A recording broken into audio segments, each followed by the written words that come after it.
today we are going to be taking some run-of-the-mill, regular old items, and we're going to transform them into some high-end pieces of home decor. My video today is sponsored by Cricut.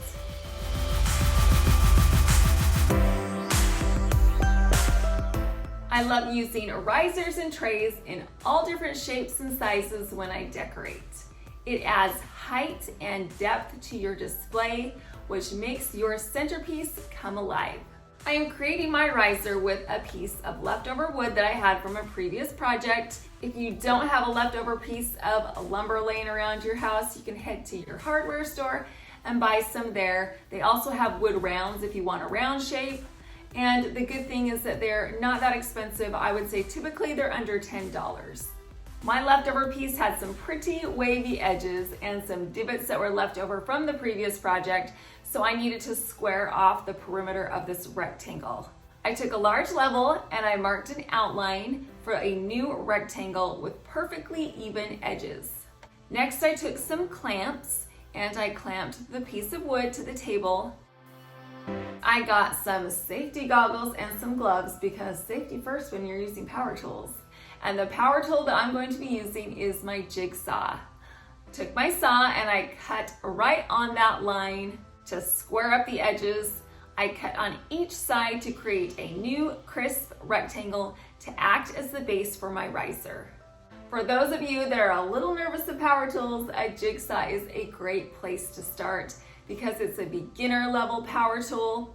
It is so helpful when doing projects such as this, and as you can see, it is a piece of cake to use. Once I had finished squaring up my edges, I took my sander and I sanded along all four edges to get a smooth finish.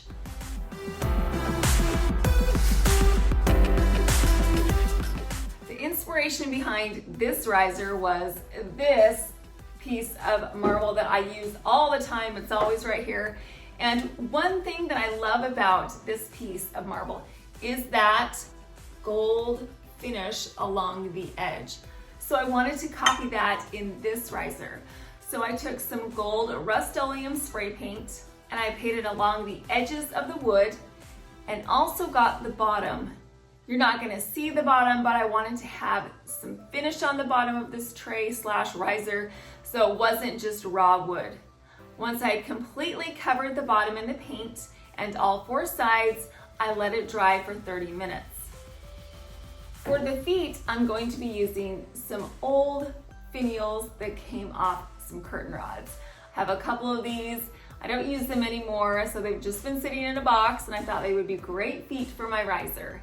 The problem is the color. It's a dark mahogany color, and I needed to brighten those up. So I'm going to be using some white gloss Rustoleum spray paint. To keep the feet upright while I'm painting them, I got a styrofoam plate and I flipped it upside down and I poked those feet / finials right inside and they stayed upright. Then I took my spray paint and I painted along the entire outside of each one of these curtain rod finials. I got underneath and I went all the way around. Once they were saturated in the paint, I let them dry for 30 minutes. Then I came back and I tilted them slightly so I could make sure that the underside was painted in the white spray paint as well. And once I had completed the second coat of spray paint, I let it dry for another 30 minutes.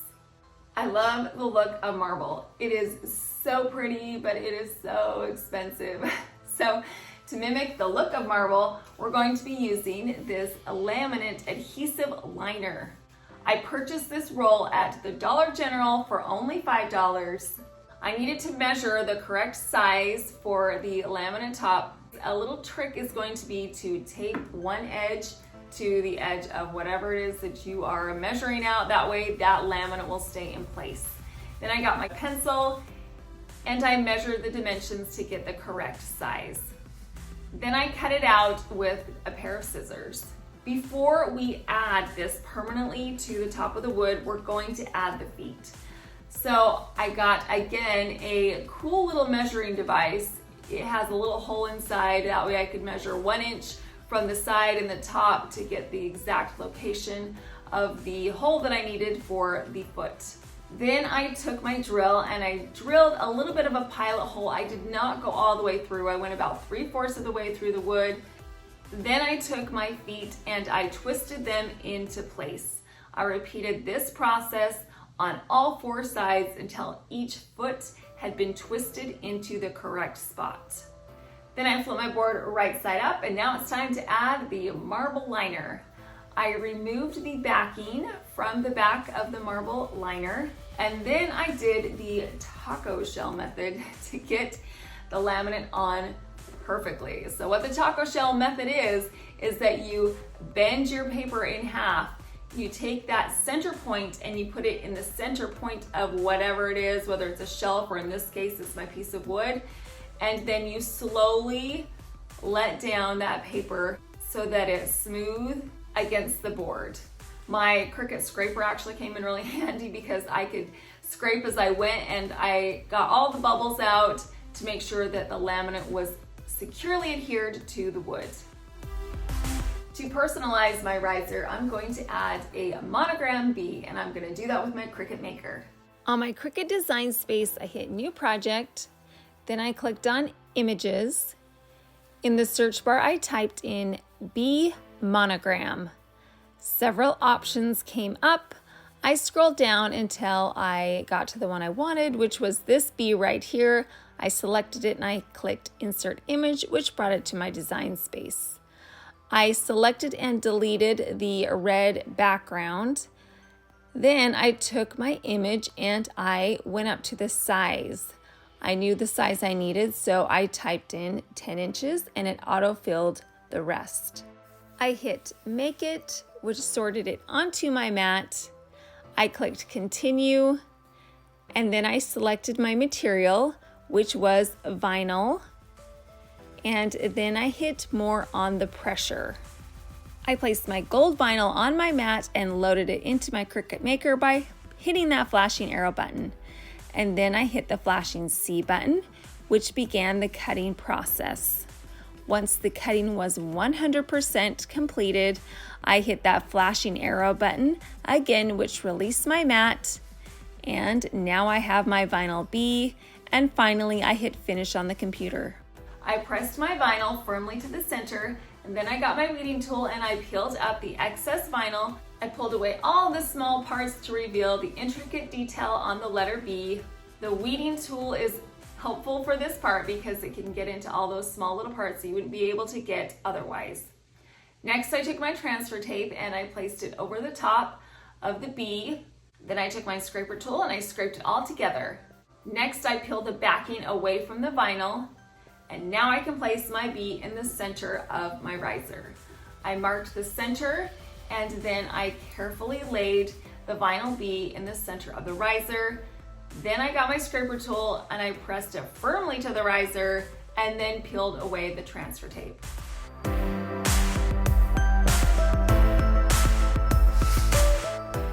I love personalizing this because then it becomes unique to you and your decor. But again, you can put something that fits into your aesthetic and that goes along with the different seasons or holidays. This piece is so versatile. You could use it on a food buffet. You could use it to place a beautiful flower arrangement in the center. You can even place your computer on it when you're doing some work to raise up the computer if it's more comfortable for you to use while you're working. By taking a leftover piece of wood, some marble vinyl laminate that I got at the Dollar General, and some finial rod feet, we have created a beautiful piece of high-end home decor.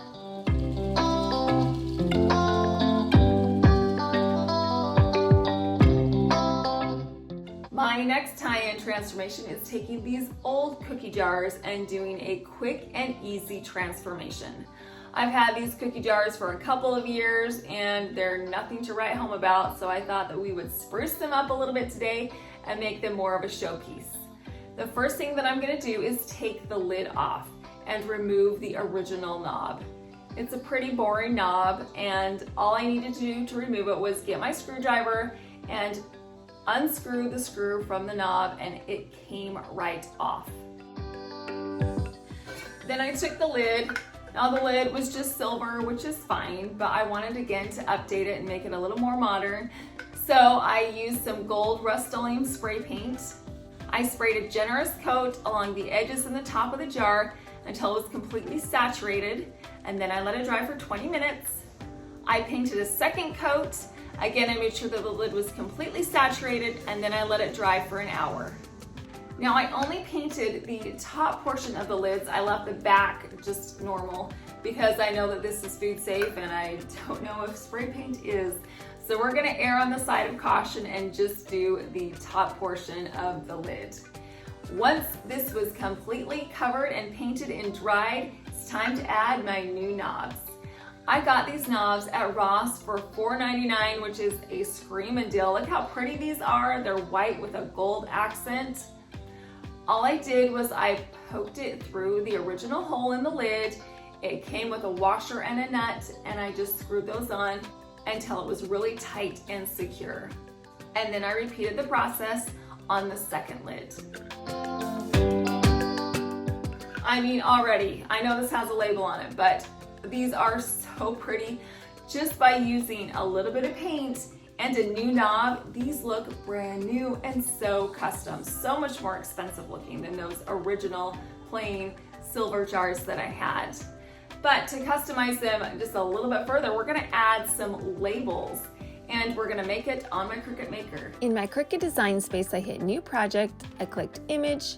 In the search bar, I typed in circle kitchen label.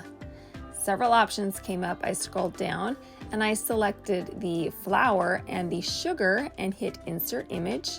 Brought it to my design space. I separated them. And then in the size, I knew that my wood rounds was 3 inches. So I typed in 3 and it auto-filled the other side. Then I clicked make it. It sorted it onto my mat and I clicked continue. Then it brought it to my materials. I selected vinyl, and then on the pressure, I selected more. The vinyl that I'm using is a Cricut vinyl that came in a variety pack.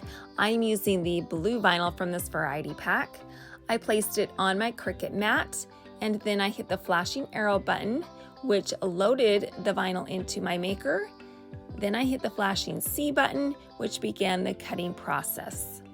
Once the cutting was 100% finished, I hit that flashing arrow button, which released my mat. And finally, I hit finish on the computer. I removed the excess vinyl using my weeding tool, which was really helpful because there were a lot of small pieces that needed to be removed, especially on the lettering. Then I cut my pieces in half. I took my transfer tape, and I'm going to be using the taco shell method, which is putting the center of the transfer tape in the center of the vinyl and rolling it down, and then I scraped it together, and then finally I removed the backing. I'm going to take my vinyl and I'm going to place it on a wood round. I got a package of these wood rounds at Michael's. I carefully placed the vinyl in the center of the wood round. Then I got my scraper tool and pressed the vinyl to the wood. Then I removed the transfer tape and repeated the process on the second label. Once I was finished doing the flour and sugar, I flipped it over and I was like, I have a whole nother side. And well, flour and sugar is good. Cookies and candy are even better. So I made 2 more labels and I put that on the other side. That way, when I'm done with flour sugar, I can use the cookies and the candy side or swap it out. As you saw, there were so many options on that Cricut website of labels that you could make. So I could make a whole bunch of these labels and get a whole bunch of jars and have everything lined up and so pretty and perfect. Right now, we're just gonna stick with these 2 jars because that's what I have. But this is a versatile piece that by simply creating a label makes it custom. Now to hang my labels onto my jars, I needed to drill a hole through the center. I got my drill and I drilled through the center of the top portion of the wood round. And then I got a piece of twine. I threaded it through the hole and I tied it onto the knob on the jar. By transforming the lid and adding a label, it makes this piece so custom, so high-end, and I hardly spent any money to do it. So what do you think about these transformations today? Did you like them? We just took things that we had around the house and we made them over, we transformed them. By taking a few leftovers, some outdated pieces, and refreshing them, we have created some high-end pieces of home decor that can be used all year long in a variety of different ways. I hope you enjoyed transforming these pieces with me today, and I hope you got some inspiration so that you can look around your house and find some pieces that need extra love and attention and feel confident that you can make something beautiful out of them. I appreciate you stopping by. Thank you so much for watching.